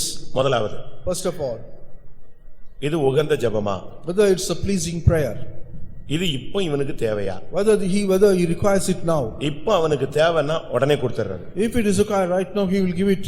இல்ல இப்போ இவனுக்கு தேவையில்லை Now he don't require that. அப்படின்னா அது ஸ்லோ டவுன் பண்றாரு. And he will keep it slow down. இல்ல இது தேவ சித்தம் இல்ல அப்படின்னா உனக்கு மாற்று ஆசீர்வாதத்துக்கு வழியை ஆண்டவர் ரெடி பண்றாரு. And it is not the will of God, means the Lord will give some other way for that. எந்த ஜெபத்தையும் கர்த்தர் புறக்கணிக்கிறது இல்ல, அதை கரெக்ட் பண்ணி தான் உனக்கு தேவைக்கு ஏத்த மாதிரி The செயல்படுகிறார். Lord will not reject any prayer. The Lord will do it according to. Ice cream பார்த்த உடனே பிள்ளை கத்தும், எனக்கு ஐஸ்கிரீம் வாங்கி தான்னு சொல்லும். As soon as the அதுக்கு child, ஆசை இருக்கு, ஆனா அது சாப்பிட்டா அதுக்கு சளி பிடிச்சுக்கணும்னு பேரண்ட்ஸ்க்கு தெரியும். as soon as the child sees the ice cream, he is fond of that and he wants that.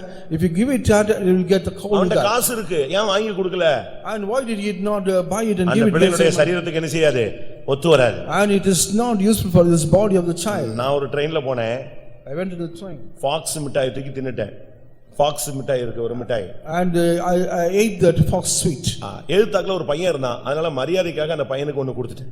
And for a respectable chance, I gave it to the boy also. அது வரைக்கும் அந்த தாய் கவனிக்கல, தாய் தகப்பன் கவனிக்கல. நான் கொடுத்து 2 நிமிஷத்துல அவன் பிரிக்க போனான் பாருங்க, அந்த தாய் வந்து புடிங்கிட்டாங்க. And the parents did not notice that, but within a short while they have found out that. அவன் அந்த மிட்டாய்க்காக ஒரு சண்டே யுத்தமே டிக்ளேர் பண்ணிட்டான். Now yes, the boy declared a war for the sweet. அப்ப அவங்க சொன்னாங்க, நீ சாப்பிட்ட பிறகு சாப்பிடலாம், நீ இல்லைன்னா இந்த மிட்டாய் சாப்பிட்டு நீ சாப்பிட மாட்ட. And they said only after eating that you can have the sweet, otherwise you won't take the உடனே food. அவன் ஸ்டார்ட் பண்ணிட்டான், இப்பமே சாப்பாடு கொடு. Now you started to get the food right now. இப்பமே சாப்பாடு கொடு. Immediately I want the food. சாப்பிட்டுட்டு இருக்கும்போது சொல்றான், அந்த அங்கிள் கொடுத்த மிட்டாயை சாப்பிட்ட உடனே கொடுத்துடணும்.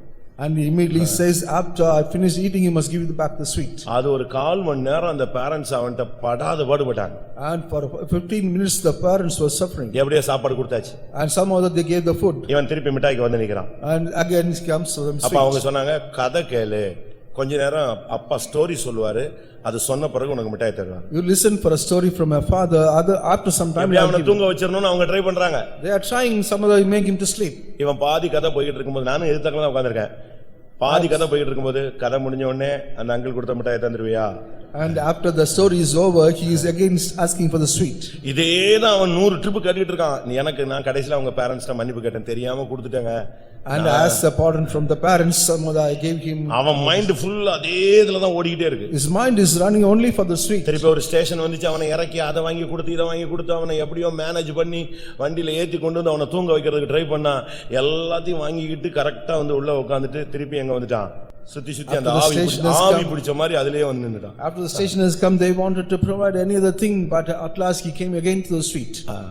இது உலகத்துல உள்ள சம்பவம். It is an incident that took place in the world. நமக்கு என்னது தேவை என்று கர்த்தர் அறிந்திருக்கிறார். God has known what all things are உனக்கு required. தேவைன்னா கர்த்தர் தருவார். The Lord will give the appointed time. தேவனுக்கு கொடுக்கிற தெய்வம் கூரையை பிச்சிட்டு கொடுக்கும்னு சொல்லுவாங்க. And they will say the Lord who gives us will give you. உனக்கு கார் வேணும்னா கர்த்தர் கார் தருவாரு. If you want a car, the Lord will give you. வீடு வேணும்னா வீடு தருவாரு. The Lord will give you a house if you want that. அதுக்கு மனைவி அடிச்சு வீட்டுக்கு அனுப்பி தான் கார் வாங்கணும் வீடு வாங்கணும்னு அவசியம் கிடையாது. It's not necessary beating the wife and sending the house and get back the car. இல்ல உடனே போய் லோனை போட்டு கார் வாங்கிட்டு வந்து கோயில்ல நிறுத்தணும் பாஸ்டர் ஜெபிக்கணும்னு அவசியம் கிடையாது. It's not necessary to buying the car in installment on a loan basis. தேவைப்படும் பொழுது கர்த்தர் உனக்கு அதை தருவார். And the Lord at the time appointed time the our Lord பரம தகப்பன் அல்லவா? He is a heavenly father. உனக்கு எப்ப என்ன தரணும் அவருக்கு தெரியாதா? And he knows at what time you want to give it. நீங்க பாருங்க, வீட்ல பேரண்ட்ஸ் பிள்ளைங்க பாருங்க ஸ்கூலுக்கு போயிட்டு வருவாங்க, யூனிஃபார்ம் கழட்டி போடுவாங்க, விளையாடுவாங்க, சாப்பிடுவாங்க, தூங்கிடுவாங்க.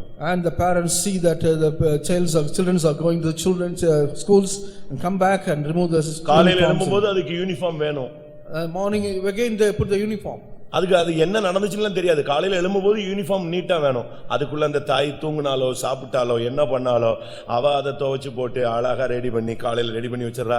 இவன் எந்திரிச்ச உடனே டிஃபன் அவ சாயங்காலமே கிடந்து அதுக்கு அரிசியை ஊற போட்டு ஆட்டி எடுத்து அதை வினிகர் போட்டு கொண்டு வந்து காலையில அவனுக்கு ரெடி. இதெல்லாம் யார் பண்றது? ஒரு தகப்பன் ஒரு தாய்க்கு அந்த மென்டாலிட்டி இருக்கு. அதுபோல நாம எல்லாத்தையும் கலத்தி போட்டுட்டு திருப்பி மாற்றதுக்கு ட்ரை பண்றோம். அதே போல கர்த்தர் அதுக்குள்ள உனக்கு ரெடி பண்ணி தருவார். Only the father and mother knows all the requirement of the child, like that God knows all about whatever needed. தன்னுடைய பிள்ளையை எப்ப கனம் பண்ணணும்னு தகப்பனுக்கு தெரியாதா? And will the father knows at what time எப்படி மேன்மைப்படுத்தணும்னு தகப்பனுக்கு தெரியாதா? And the father knows at what time you are நான் உன்னை honored. கீர்த்தியும் புகழ்ச்சியுமாய் வைப்பேன் என்று சொன்னவருக்கு அது தெரியாதா? And he just said that I will make you praise and உன்னை honor. வாளாக்காமல் தலையாக்குவேன் என்று வார்த்தை சொன்னவருக்கு தெரியாதா? And has the Lord knows that I will நீ make you கீழாகாமல் மேலாவாய் என்று உனக்கு வாக்குத்தத்தம் கொடுத்தவருக்கு அது தெரியாதா? I don't know what the Lord has honored you about. என்ன வேணும்னு எனக்கு என்ன தேவைங்கிறது கர்த்தருக்கு கரெக்ட்டா தெரியும். And God knows correctly whatever you நீ require. பொருளாசை என்னும் அந்த அக்கிரமத்துக்கு இடம் கொடுத்து ஆண்டவர்ட்ட அடி வாங்கிடாத. And do not give room for the iniquity of his covetousness and get beating from the சில Lord. பிள்ளைங்க ரோட்ல பார்த்த உடனே வேணும் அவங்க வாங்கி தர மாட்டாங்க. திருப்பி நாலு அடிச்சு தரன்னு இழுத்துட்டு வருவான். அதே மாதிரி தான் இப்ப நம்ம விசுவாசிகள் பாதி வர ஆண்டவர் அடிச்சு இழுத்துட்டு வர. And some people the children are asking something, they will get the beating and they put them and they draw them like that. பொருளாசை என்னும் அக்கிரமம் உனக்கு அடியை கொண்டு வரும். And the iniquity of his covetousness will bring the beating to you. எப்படிப்பட்ட நிலவரத்தில் நீங்கள் இருக்கிறீர்கள்? And in what state you are now? ஏசாயா 1 அதிகாரம் 5 வசனத்தை பார்க்கும் பொழுது, When we say Isaiah 5:1, ஏன் நீங்கள் அடிக்கப்பட வேண்டும்? why you should be beaten? ஏன் நீங்கள் இன்னும் அவரை விட்டு விலகி போகிறீர்கள்? And why you are going away from நீ him? விலக உனக்கு அடி விழுந்துகிட்டே இருக்கும். When you are going away from him, you will get a beating. ஆண்டவரை விட்டு விலகினா உனக்கு அடி விழுந்துகிட்டே இருக்கும். If you go away from the Lord, you will get a அந்த beating. செட்டைகளுக்குள்ளேயே நீ இருக்கணும். You should be upon the wings. அந்த கோட்டுக்குள்ளேயே நீ இருக்கணும். You should be in the line. தேவன் வைத்த எல்லைக்குள்ளேயே நீ இருக்கணும். And you should be in the boundary where the Lord ஆண்டவர் is கொடுத்த set. பிரமாணத்துக்குள்ளேயே இருக்கணும். You should be within the laws of அந்த God. நியமத்தை விட்டு நீ வெளியே போக கூடாது. You should not go away from the laws. ஆண்டவருடைய செட்டைக்குள்ள இருந்தீனா உனக்கு எந்த தீங்கு வராது. When you are in the wings of God, no harm will come to you. உன்னதமானவருடைய மறைவில் இருக்கிறவன் சர்வ வல்லவருடைய நிழலிலே தங்குவான். அவனுக்கு அடியே கிடையாது. And he that walketh in the mass of the mighty, he'll have no நீ the beating. விலகதான் உனக்கு அடிகள் விழுந்து கொண்டே இருக்கு. Only when you go away from him, you'll get the beating. ஆகாய் 2 அதிகாரம் Haggai chapter 2. 17 வசனத்தை பார்க்கும் பொழுது, When we look at verse உன் 17. கைகளின் பிரயாசத்தை நான் அடித்தேன். வாசிங்க. And because of your sufferings of your hand. கருக்காயினாலும் விசுபனியினாலும் கல்மழையினாலும் உங்களை உங்கள் கைகளின் வேலையிலே எல்லாம் அடித்தேன். பாருங்க. I smote you with blasting and with mind dew and with hail in all the labors of your hands. ஏன் பிசினஸ் அடிக்கிறாரு? Why you Lord beating your business? ஏன் கையின் பிரயாசங்கள் அடி விழுது? Why your works of your hand is ஏன் being? Business down ஆயிருது? Why there is a down in the business? ஏன் office மூடிடுறாங்க? Why they close the office? ஏன் உன் சம்பளம் குறைஞ்சிருது? Why your wages are coming down? ஏன் வந்த உடனே அந்த பணம் எல்லாம் ஒண்ணுமில்லாம போயிடுது? Why the money that has come is going ரொம்ப nothing? சம்பாதிக்கிற பொத்தலான பையில போட்டது மேல போயிடுது. You earn a lot of money but it's going out ஏன் of நீ hand. சம்பாதிப்பதை தேவன் ஊதி போடுகிறார்? And why whatever you earn the Lord is speaking ஏன் out? தேவன் அடிக்கிறார்னு சொல்லிருக்கு. கர்த்தர் ஏன் உன்னுடைய கையின் பிரயாசங்களை அடிக்கிறார்? Why the Lord is beating the work of your hand? அதுக்கு காரணம் உன்னுடைய காணிக்கையில உள்ள குறைவு, உன்னுடைய காணிக்கையில உள்ள தீட்டு. And because there is a defilement in your offering. ஆண்டவர் எப்படிலாம் ஜனங்களை ஆசீர்வதிக்கிறார் தெரியுமா? How the people are being Israel are being blessed. நீங்க ஆண்டவருக்கு மட்டும் உண்மையா இருந்தீங்கன்னா ஆண்டவர் உங்களை கொடுத்துட்டே இருப்பார். If you are faithful unto the Lord will be leaving you. உண்மையுள்ள மனிதன் பரிபூர்ண ஆசீர்வாதங்களை பெறுவான். And the upright man will get a complete full blessings. நான் நேத்து ஒரு வீட்டுக்கு போயிருந்தேன். Yesterday I went to a house. Madurai பகுதியில சேர்ந்த ஒரு ஆள் தான். And close to Madurai he belonged to Madurai. அவர் இப்ப கேரளால இருக்காரு. Now he is in Kerala. கூலி வேலை செய்ய போன ஒரு ஆள். And he went for a labor work. அந்த ஊழியக்காரர் சொல்றாரு, And the worker said, இவனுக்கு 90 ரூபாய் சம்பளம் வரும்போது 10 ரூபாய் காணிக்கை கொடுப்பான். when he gets 90 rupees as salary, he used to give 10 rupees as an offering. எப்படி? கூலி வேலை தான் செய்வான். He is only a labor. அவனுக்கு அப்ப சம்பளம் என்னது? 90 ரூபாய். Only 90 rupees is the wages. அந்த 90 ரூபாயில 10 ரூபாய் எங்க கொடுத்துருவான்? காணிக்கை கொடுப்பான். அப்படித்தான் அந்த காலத்து ஊழியத்துல இவங்களுக்கு சப்போர்ட்டா இருக்கு. With the 90 rupees he will give an offering of 10 rupees. இன்னைக்கு வருமானம் அளவுக்கு அதிகமா போயிடுச்சு. Now the income has widened. இப்ப மாசம் 2 லட்சம் ரூபாய் 3 லட்சம் ரூபாய் வருமானம் வருது. Now நெட்டா கையில வருது. And netly they got 2 lakhs or 3 lakhs of rupees. நீங்க யோசிச்சு பாருங்க. எப்படி அந்த ஆசீர்வாதம் வந்தது? How you get the blessings? அவனுடைய உண்மை. Because of his faithfulness. கொஞ்சத்தில் உண்மையா இருந்தால் நான் உன்னை அநேகத்துக்கு அதிகாரியாய் வைப்பேன். And if you are faithful in little, I will make you a great man. நீங்க காடுவெட்டி குருன்னு ஒரு ஆளை கேள்விப்பட்டிருவீங்க வன்னியர் சங்கத்துல. And about a Kaduvetti Guru, அவர் பேரே அப்படிதான், எம்எல்ஏ இருக்காரு. is MLA. அவர் கூட இருந்த ஒரு பையன், A man along with him. ரொம்ப மோசமான வாழ்ந்துகிட்டு இருந்தவன். And was terribly ஒரு wicked. கேஸ்ல சிக்கி அண்ணன் வீட்டுக்கு ஓடி வந்துட்டான் Chennai. And he got called up in one case and came to his brother's house. அண்ணன் விசுவாசி. And brother is a believer. அவர் கொண்டு வந்து ஊழியக்காரர் வந்து இவனை ஜெபிக்கிறதுக்கு கூட்டி வந்தாரு. And in order to pray the worker, he brought him to him. கொண்டு வந்து விட்டா And when he brought him, முழங்கால் போடுற பாஸ்டர் பிரதர் ஜெபிக்கட்டும் அப்படின்னு. he asked him to put the knees and brother will pray. அதெல்லாம் தேவையில்லைன்ட்டு போயிட்டான். I said, வீட்டுல போய் நான் சொன்ன நீ ஏன்டா முழங்கால் போட, மனுஷன் முன்னால எவன் முழங்கால் போடுவான், வேலையை பார்த்து போன்னு சொல்லிட்டான் அண்ணன். so I cannot kneel down before a man. Why should I? எப்படி இருக்கும்? How it will be? இன்னொரு விஷயம், அதே ஊழியக்காரரை பார்க்க வேண்டிய ஒரு சூழ்நிலை வந்தது. Another occasion came not to see the same worker. அப்ப திடீர்னு அந்த ஊழியக்காரரு கையை காட்டினார். And the worker asked him the sign. இவனுக்கு என்ன நடந்துச்சுன்னே தெரியாது, நேரா போய் முழங்கால் போட்டான். He did not know what has happened. He came in. அன்னையோட இவன் புத்தி எல்லாம் மாறி நல்ல விசுவாசி ஆயிட்டான். And the same day all his natures were gone and became a மதுரையை good சேர்ந்த believer. பாஸ்டர் ராஜனை நீங்கள் கேள்விப்பட்டிருப்பீங்க, கருப்பு ராஜன் சொல்லுவாங்க. You would have heard about Pastor Rajan. அவருக்கு அசிஸ்டன்ட் போல பேக்கை தூக்கிட்டே சுத்திட்டு இருந்தான். And he was holding his bag and assistant to him. அவர் டிரான்ஸ்ஃபர் ஆகுறாரு. Now he is transferred. அப்ப இவனை என்ன பண்றதுன்னு அவருக்கு ஒண்ணும் புரியல. And he did not know what to do about him. ஒரு 5000 ரூபாய் கையில கொடுத்து He gave him 5,000 rupees. என்னத்தையாவது பொழைச்சுக்கோடான்னு சொல்லி கொடுத்துட்டு He போனான். asked him to go with this 5,000. 5000 வச்சு மெட்ராஸ்ல பிழைப்பானா எவனாவது? Can a man live with 5,000 in Chennai? எப்படி இருக்கும்? How it will be? அப்ப இவங்க கேட்டா 5000 வச்சுக்கிட்டு நான் என்ன பண்ணணும்னு நினைக்கிறீங்க அப்படின்னு கேட்டான். And he said, what I can do with the ஏதாவது 5,000? பெனாயில் வித்துட்டு பொழைச்சுக்கோடான்னு சொன்னார். You sell some phenyl and you. புரியுதா உங்களுக்கு? What's your? பெனாயில் பிசினஸ் அது பண்ணி பொழைச்சுக்கோன்னாரு. இவன் நேரா போய் பெனாயில் பிசினஸ் ஸ்டார்ட் பண்ணிட்டான். He started to the same business of phenyl. எப்படி இருக்கும்? How is it? கொஞ்ச நாள் கழிச்சு அவரை பார்த்தான். நீங்க சொன்ன பிசினஸ் ஸ்டார்ட் பண்ண நல்லா ஓடுது, இந்த கம்பெனிக்கு என்ன பேர் வைக்கலாம்னு போய் கேட்டான். After some it's going well, he is asking what name I could give that. இவன் வித்தியாசமா பேசுறானே, அபூர்வமா பேசுறானேன்னு சொல்லி அபூர்வான்னு வைன்னு சொன்னார். And he said it's a rare thing. He named it like that. இன்னைக்கு அபூர்வா என்டர்பிரைசஸ் வந்து ஹிட் லிஸ்ட்ல போய்கிட்டு இருக்கிறான். கரெக்டா ஞாயிற்றுக்கிழமை 1ஆம் தேதி காலையில 7 மணிக்கு அவன் பெல் அடிச்சான்னா இவன் தான் அடிக்கிறான்னு அர்த்தம். 35,000 40,000 ரூபாய் தசம பாகம் கொடுப்பான். அப்போ பிசினஸ் எங்க போகுதுன்னு நீங்க பாத்துக்கங்க. And Apurva Enterprises, you don't know about that, is getting 35,000 as an offering for it. எப்படி இப்படி வந்துச்சு? How it came? அந்த 5000த்துல அவன் உண்மையா இருந்தான். In the 5,000 he was faithful. நான் சொல்றது எல்லாமே உண்மைதான் பேசுறேன். And whatever I say the truth. நம்ம ஆளுங்க இதெல்லாம் தெரியாம எல்லாத்தையும் போட்டு பாக்கெட்ல போட்டு திருப்பி எல்லாமே பிச்சுக்கிட்டு கீழே போடி போயிருது.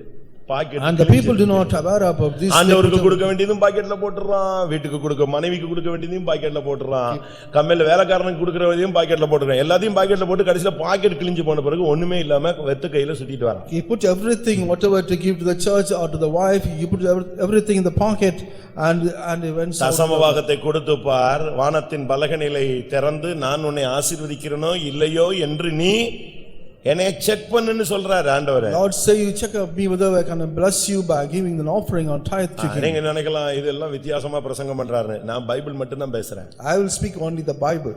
உனக்கு ரூட் தெரியல சொல்லி தரேன். I will give you the route you do not know about. உனக்கு வழி தெரியாம தடுமாறற. Because not knowing the way you are being stumbled. இது வந்து வித்தியாசமான ஒரு உபதேசம் போல இருக்கும். ஆனா இதுதான் ஜெயிக்கிற concept. It will be like in the doctrine, it's a thing that you are going to get victory. கர்த்தர் உன் கை வேலைகளை ஏன் அடிக்கிறார்? And why the Lord is destroying the works of your hands? First உனக்கு செக் பண்ணுவாரு, கொஞ்சத்தை கொடுப்பாரு. God will give you testing him by திருப்பி அதையும் கொடுக்காம எடுப்பாரு. And he will take it without giving இவன் you. எதெல்லாம் உண்மையா இருக்கறான்னு பாப்பாரு. And whatever in this you are faithful. எல்லாம் உண்மையா இருந்துட்டான்னா திருப்பி அது பாட்டுக்கு வந்துகிட்டே இருக்கும். When he is faithful in all, it will come.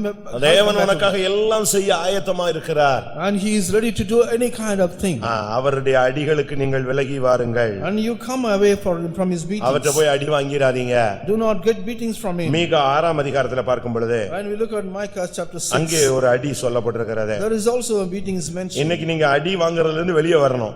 And you must come out to get out of beating. கடைசி வரைக்கும் அடி வாங்கிக்கிட்டே இருக்க கூடாது. And you should not get beating until ஸ்கூலுக்கு last. போனதுல இருந்து கடைசி எக்ஸாம் வரைக்கும் சில பிள்ளைங்க அடி வாங்கிட்டே இருப்பாங்க. And right from the day they will enter to the school to coming out of the school they'll get beatings. அதுபோல நம்முடைய வாழ்க்கை இருக்க கூடாது. Our life should not be like that. மீகா 6ஆம் அதிகாரத்துல பார்க்கும் பொழுது When we look at Micah chapter 6, 13ஆம் வசனத்துல in verse 13, நான் உன் பாவங்கள் நிமித்தம் உன்னை அடித்து பாழாக்குகிறதினால் உன்னை பலட்சியம் உன்னை வீக்காக மாற்றுவேன். And I will make thee sick in smiting thee, making thee desolate because of the காரணம் sins. என்ன? What is the reason? கள்ளத்தராசு And false balance தவறான வழிகள் and wrong ways. அதெல்லாம் நமக்கு இருக்க கூடாது. You should not have all this. நமக்கு உண்மைதான் ரொம்ப முக்கியமானது. And faith is a great. தேவன் நம்மை அடிக்கிற வாழ்க்கை நமக்கு வேண்டாம். We do not require the life the Lord is speaking. எல்லாரும் கொஞ்ச நேரம் நாம கர்த்தருடைய சமூகத்துல ஒப்பு கொடுக்க போகிறோம். We are going to to surrender ourselves in the presence of இந்த God. வருஷத்துல உனக்கு விழுந்த அடிகளுக்கு காரணம் உனக்கு புரியும் என்று நான் விசுவாசிக்கிறேன். And only the ministry about what are the beatings you have got in this life this ஆண்டவரே, year. தெரிஞ்சோ தெரியாமலோ துணிஞ்சோ நான் சில காரியங்கள்ல தலையிட்டது உண்மை. நான் நல்லதுன்னு நினைச்சுதான் செஞ்சேன். ஆனா அது உம்முடைய பிரமாணத்துக்கு மாறினது என்பதை இந்த பிரசங்கத்துல நான் புரிந்து கொண்டேன். And without knowing or unknowing, I have done this only from this much I could understand that I have done against the law. பெட்டி ஆடும் பொழுது அதை பிடிச்சது ஒரு தவறு என்று சொல்ல முடியாது, அது நன்மை. ஆனால் பிரமாணம் அங்கே தோற்று போகிறது, அங்கேதான் அடி விழுகிறது. When the ark is shaken, he is going to get God. It is not a wrong thing. But when he locks this, well, the law is given out. கரண்ட்ல அடிபட்டு ஒரு பிள்ளை விழுந்துருச்சுன்னா நீங்க போய் மெயினை தான் ஆஃப் பண்ணணுமே தவிர, ஐயோ என் பிள்ளைன்னு தூக்கி நீங்க தூக்குனீங்கன்னா எங்க போயிடுவீங்க? நீங்களும் அடுத்து செயின் மாதிரி தொங்கிட்டு தான் இருக்கணும். When the child is attacked with the current, you must go and switch off the current. If you want to get hold of the child, you will also get the same current. இந்த ஊழியம் ஒரு மின்சாரம் போல. Our ministry is like electricity. இதுக்கு insulation இருந்தா நீ தொடலாம், insulation இல்லன்னா தொட்ட கருகி சாம்பல் If ஆயிடும். you got insulation, you can touch that, otherwise you will be burnt. உனக்கு பரிசுத்தம் இருக்கணும், You have holiness. தேவனுடைய ஊழியத்தை சுமக்கணும். You can carry the ministry of God. அவசியம் இல்லாமல் தலையை கொடுத்துறாதீங்க. And do not interfere unnecessarily. எல்லாரும் கொஞ்ச நேரம் கண்களை மூடுவோம். Close your eyes for a minute. அவரே நம்மை அடித்தார், And அவரே நம்மை குணமாக்கட்டும். And he only has smitten us and will heal us. அவரே நம்மை அடித்தார், அவரே நமக்கு காயம் கட்டட்டும். And he is the only who beat us and make us. ஓசியா 6:1 அப்படித்தான் சொல்லுகிறார். Hosea chapter 6. அவரே நம்மை அடித்தார், And he only has அவரே நம்மை காயம் கட்டட்டும். and he only grieve on wounds. எத்தனை பேர் அப்படி ஒப்பு கொடுக்கிறீர்கள்? How many of you surrender? நான் உன்னை கடும் கோபத்தினால் உன்னை நான் அடித்தேன், ஆனாலும் கிருபையினால் உனக்கு நான் இறங்குவேன். And with a great wrath I was smitten, but with a great mercy I will have mercy. எல்லாரும் கொஞ்ச நேரம் பைபிளை மூடி வச்சிட்டு கண்களை மூடி முழங்கால் படியிட்டு, இந்த வருஷத்துல ஆண்டவற்றிலிருந்து அடி வாங்கின சூழ்நிலைகள் நமக்கு ஏற்பட்டு விட்டதோ என்பதை கொஞ்ச நேரம் பரிசோதித்து பார்க்கலாம். Close your Bible and for a minute let's examine whether I got a beatings the Lord this year. அதுக்கு ஒரே வழி, அவர்தான் நம்முடைய காயத்தை கட்ட The வேண்டும். only one way he has to dress our wounds. அவர்தான் அதை சரிப்படுத்த முடியும். Only he can rectify it. அவர் அடித்தால் அவர் காயம் கட்டட்டும், And when he beats he can our dress our அடித்தால் wounds. அவரே குணமாக்கட்டும். And when he beats he will heal us. ஆமென். எத்தனை பேர் உங்களுடைய நிலவரங்களை உணர்கிறீர்கள்? How many of you know about your status? கடும் கோபத்தினால் நான் உன்னை அடித்தேன். Because of the wrath I was smitten thee. ஏன் அடித்தீர் என்று கேள்வி கேட்டுக் கொண்டிருந்தாயே, அதற்குரிய காரணத்தை கர்த்தர் உன்னோடு பேசி இருக்கிறார். And you have been asking what for you have beaten me. The Lord is speaking about the reasons for that. ஏன் நஷ்டம், What the reasons for loss, தோல்வி, and what there is defeat, ஏன் அவமானம், what there is a shame, ஏன் கைவிடப்பட்ட சூழ்நிலை, what the forsaken state, எதுக்கு வியாதி, why the sickness, எதனால குடும்பத்துல மரணம், why there is a death in your family, எதனால இந்த ப்ராப்ளம் நம்முடைய வீட்டுக்குள்ள வந்தது, what for the problem has come into our ஏன் இந்த சூழ்நிலையில நாம் தள்ளப்பட்டு விட்டோம். why you have been cast into this state. இதுக்கு காரணம் கர்த்தர் உன்னை அடித்தார். The reason is the Lord has smitten thee. எல்லாரும் கண்களை மூடி முழங்கால் போடுவோம். Close your eyes and kneel down. நாமே இப்ப செக் பண்ணி பார்க்கலாம். We'll examine ourselves. நம்மை சோதித்து ஆராய்ந்து பார்க்கலாம். Let us examine ourselves. உன் பிள்ளை ஏன் வியாதிப்பட்டது? Why your child got sickness? உனக்கு ஏன் வியாதி வந்தது? Why you got a sickness? உனக்கு ஏன் கிருபை உன்னை விட்டு போய்விட்டது? Why the grace is lost from you? ஏன் இப்ப பழைய மாதிரி உன்னால ஜெபிக்க முடியல? Why you are not able to pray as you prayed before? உன் தரிசனம் எங்கே போய்விட்டது? Where is your vision? உன்னுடைய பரிசுத்தம் எங்கே போய்விட்டது? Where is your holiness? எப்பொழுதும் கிருபை கிருபை கிருபை என்பே, இப்போ அந்த கிருபை நீ புகழ்ச்சி அடைக்கிறதிலே. Always you have been saying grace grace, now the grace is கர்த்தருக்கு gone. மகிமை செலுத்தி வந்த காலங்களிலே இருந்த அந்த மேன்மையை பார். இப்பொழுது ஏன் உன்னால் கர்த்தருக்கு மகிமை செலுத்த முடியல? And just see the greatness that we have had. Now you are not able to say praise the ஒன்னு Lord. வேண்டாம் வேண்டாம் உலகத்துல ஒன்னு வேண்டாம்னு சொல்லிட்டு இருந்தியே, இப்போ ஏன் உலகத்துக்கு பின்னால ஓடுகிறாய்? You have been saying I don't want any of this world, still now you are going back up to this world. நல்ல தொழில் ஆசீர்வாதமா இருந்துச்சே, நல்ல வேலை இருந்துச்சே, நல்ல பிசினஸ் இருந்துச்சே, நல்ல ஆசீர்வாதமான ஒரு பாதை இருந்தது, ஏன் இப்பொழுது அது அடிக்கப்படுகிறது? My God, I got a good business, a good job, why now it is being beaten? எங்கேயோ உன்னை அறிந்தோ அறியாமலோ நீ கர்த்தர் அடிக்கப்படுகிற, கர்த்தர் உன்னை அடிக்கிற சூழ்நிலைக்கு நீ போயிருக்கிறாய். Whether knowingly or unknowingly you have gone to the state where the Lord has to beat you. ஒருவேளை அறிந்தோ அறியாமலோ அது நடந்திருக்கலாம். It would have happened without your knowledge or without உன்னுடைய your அறிவுக்கு knowledge. அப்பாற்பட்டு நீ அடி வாங்கி இருக்கலாம். And you have got the beaten beyond your knowledge. நீ இன்னைக்கு உணர்த்தப்பட்டால் நலமாயிருக்கும். If you are convicted today, it's be good. எத்தனை பேர் ஃபீல் பண்றீங்க? How many of you are feeling now? என்னுடைய புத்தியினத்தினால தான் எனக்கு இப்படி சம்பவிச்சிருச்சுன்னு உணர்றவங்க கை வைத்து ஏத்துங்க பார்க்கலாம். Because of your fullness, I have received such kind of state. எனக்கு முதல்ல இப்படி தெரியாம போயிடுச்சு. Now I am ignorant about this. ஆழம் தெரியாம நான் காலை விட்டுட்டேன். And without any knowledge, I got in. அந்த விசுவாசி சொன்னா அந்த ஊழியக்காரன் சொன்னான்னு நான் இப்படி பண்ணிட்டேன். Because of saying of the believer and the worker, I have done like என்னுடைய this. புத்தியினத்தினால் நான் இப்படி நடந்துட்டேன். Because of my foolishness, I have done this. அதனால தான் எனக்கு இப்படிப்பட்ட பாதிப்புகள் என்பதை இந்த தேவனுடைய சன்னிதானத்திலே உணர்கிறேன். Now I realize because of this, I kind of such kind of தெய்வமே state. இந்த வருஷத்தின் கடைசியிலே என்னை மன்னியும். Lord, forgive me at this end of this year. நீர் என்னை அடித்தீரானால் நீர் என்னை குணமாக்கும் ஆண்டவரே. If you smite me, your Lord, heal me, Lord. எல்லாரும் வாயை திறந்து கேட்கலாமா? Let us open our mouth and ask. தேவன் உன்னோடு பேசிக் கொண்டிருக்கிறார். Lord is speaking with you. அவர் உன்னை நேசிக்கிறார். Lord is loving you. அவர் இரக்கமுள்ள தேவன். And he is a merciful God. உன்னை அடித்தது உண்மை. It's a real thing. உனக்கு இறங்க போகிறது உண்மை. He is going to have mercy on you. It's a great. உன்னை அடித்து நொறுக்கினது உண்மை. And it is that you are being பிதா bruised. தன்னுடைய குமாரனை அடித்து நொறுக்கினார். And the father bruised the son. இதோ தன்னோடு கூட எடுத்து வைத்துக் கொண்டார். Now he has taken unto himself. உருக்க நான் உன்னை கைவிட்டேன் ஆனாலும் உருக்க இரக்கங்களில் நான் மறுபடியும் உன்னை என்னோடு சேர்த்துக் கொள்வேன். And I will gather you again with all my compassion.